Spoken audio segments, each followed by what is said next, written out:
Assalamualaikum, selamat datang kembali di channel saya, Bang Fauzan. Kali ini kita akan membahas beberapa soal SKB atau seleksi kompetensi bidang untuk seleksi CPNS. Sebelumnya, silahkan dulu tekan tombol subscribe bagi Anda yang belum subscribe channel ini. Dan saya doakan Anda dapat lulus dengan nilai tertinggi di jabatan yang Anda lamar.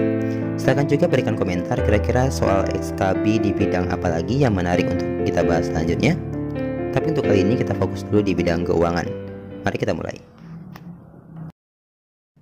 Laporan keuangan bersifat konservatif dalam menghadapi ketidakpastian. Artinya, dalam menilai persediaan pada masa harga cenderung menurun, maka harga yang dipakai adalah harga A. Perolehan, B. Tertinggi antara harga perolehan dan harga pasar, C. Terendah antara harga pasar dengan harga perolehan, D. Pasar, E. Taksiran.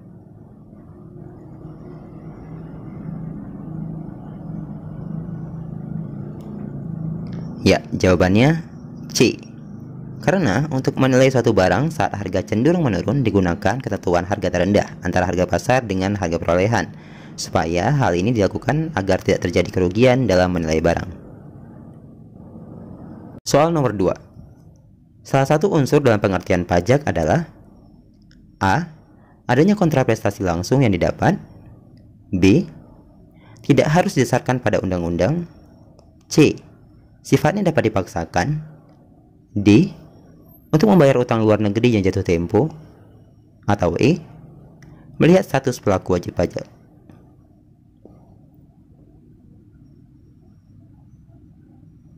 Ya, jawabannya C. Unsur dalam pajak yaitu pembayaran harus didasarkan pada undang-undang. Sifatnya juga harus dipaksakan. Tidak ada kontraprestasi yang langsung dapat dirasakan oleh pemungut pajak. Kontraprestasi di sini bermaksud adalah imbalan. Soal ketiga. Jenis pajak yang merupakan tarif tetap adalah A. Pajak penghasilan atau PPh, B. Pajak bumi dan bangunan atau PBB, C. Pajak pertambahan nilai atau PPN, D. Pajak kendaraan, atau E. Bea materai.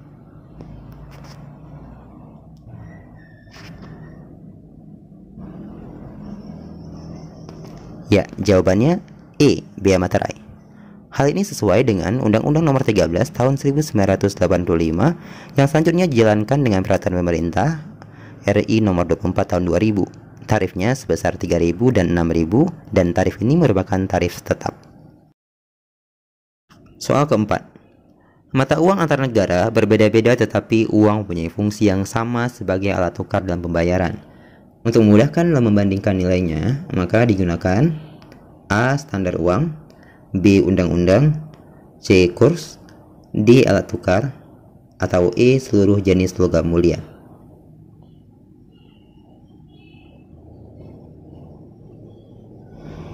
Jawabannya A. Standar uang. Standar uang adalah satuan baku mengukur nilai uang, dan standar uang digunakan sebuah logam mulia berupa emas. Dengan standar uang, maka mata uang antar negara dapat ditetapkan perbandingannya. Soal kelima.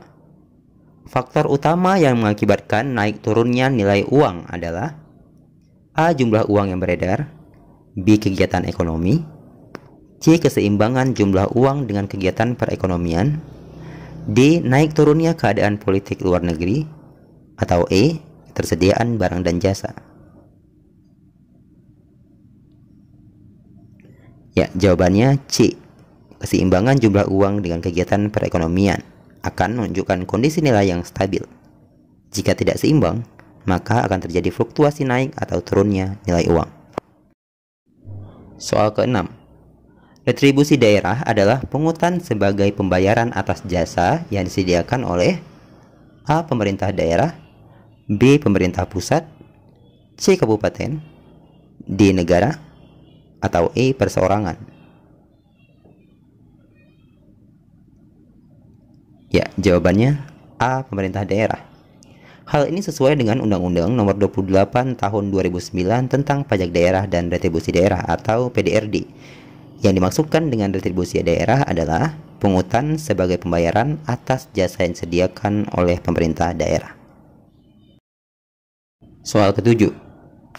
Jenis pajak daerah yang dipungut oleh pemerintah daerah tingkat 1 adalah pajak A. Reklame, B. Penerangan jalan, C. Bahan bakar kendaraan bermotor, D. Pengambilan dan pengolahan galian golongan C, atau E. Dana parkir.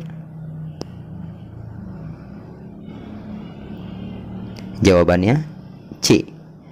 Hal ini sesuai dengan Undang-Undang Nomor 28 Tahun 2009 tentang PDRD. Jenis pajak daerah yang dipungut oleh pemerintah daerah tingkat 1 adalah pajak bahan bakar dan kendaraan bermotor, yaitu sebesar 5%. Pemerintah daerah tingkat 1 di sini adalah pemerintah tingkat provinsi. Soal ke-8.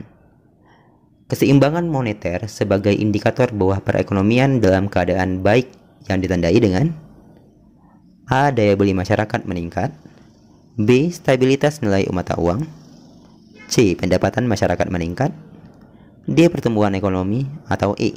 Stabilitas harga barang. Jawabannya B. Stabilitas nilai mata uang menunjukkan variabel keuangan dalam keadaan seimbang. Terutama hal ini dilihat dari jumlah uang yang beredar, sesuai dengan kegiatan ekonomi yang direncanakan. Soal ke-9. Menjaga ketertiban pembayaran pajak, memudahkan pengawasan administrasi perpajakan, dan sebagai identitas wajib pajak. Hal itu merupakan A. Fungsi surat ketetapan pajak, B. Manfaat pengukuhan pengusaha kena pajak, C. Syarat NPWP, D. Fungsi NPWP, atau E. Pengertian NPWP.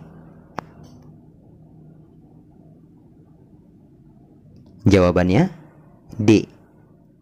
Fungsi NPWP ada 3, yaitu pertama, menjaga ketertiban pembayaran pajak, yang kedua, memudahkan pengawasan administrasi perpajakan, dan yang ketiga, NPWP sebagai identitas wajib pajak.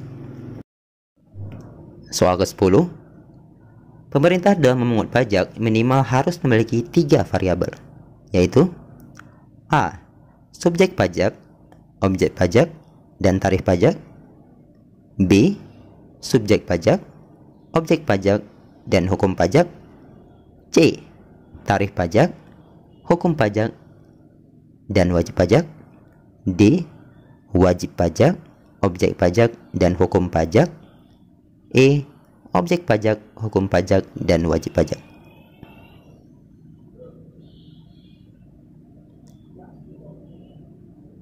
Ya, jawabannya adalah A.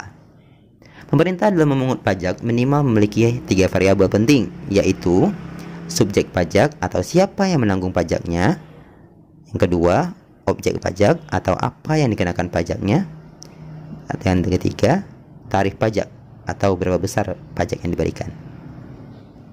Ya, terima kasih untuk video kali ini, pembahasan mengenai soal SKB bidang keuangan.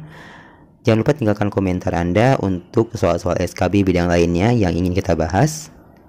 Dan sampai jumpa di video-video selanjutnya. Assalamualaikum warahmatullahi wabarakatuh.